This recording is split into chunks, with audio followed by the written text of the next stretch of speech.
The time is soon coming where our former service members will not be able to receive the benefits they earned fighting to defend our freedom.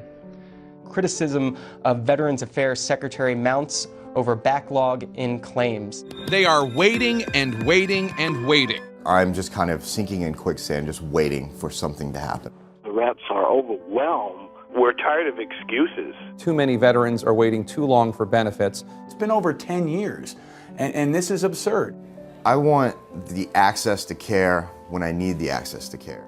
In the military, we don't leave people behind on the battlefield.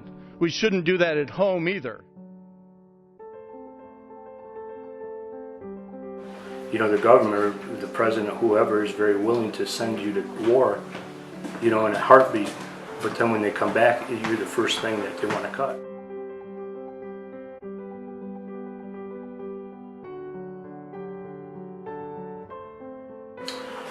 The funding, yeah, whenever you're talking about funding for the government, it's always late, it's always behind, it's never enough. You know, you can go see a doctor at any time. So that's kind of like the, I guess the wording they use. Oh, you can see a doctor anytime you can, but when they say, hey, you need to go see a pain specialist, like it happened to me, it took over a year and a half just to get into the pain specialist because of them not doing the paperwork right, or not being able to get a hold of somebody, or them not calling me like they're supposed to.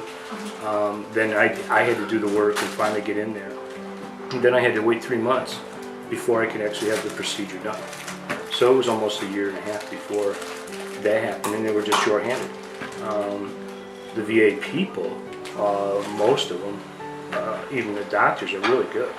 It's just getting in there to see them and getting that stuff done.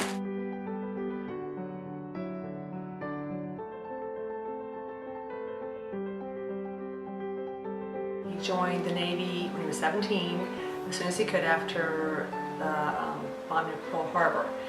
And he landed at D-Day. He was a gunner's mate on a troop landing ship.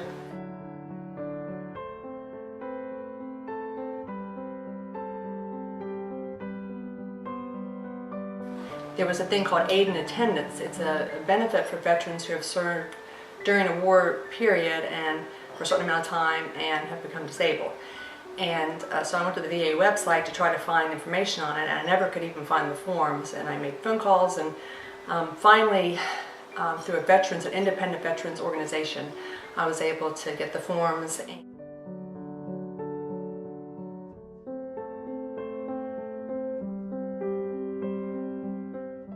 I will say that the care he's received at the VA, it takes a long time when you go for an appointment. You have to sit all day. It's always been excellent. The people are very caring, very loving with him. I think about the fact that he had family resources that were available to him to get him through that period when we were waiting to hear about whether he was going to have this benefit. And if he hadn't had those resources, I don't know what he would have done.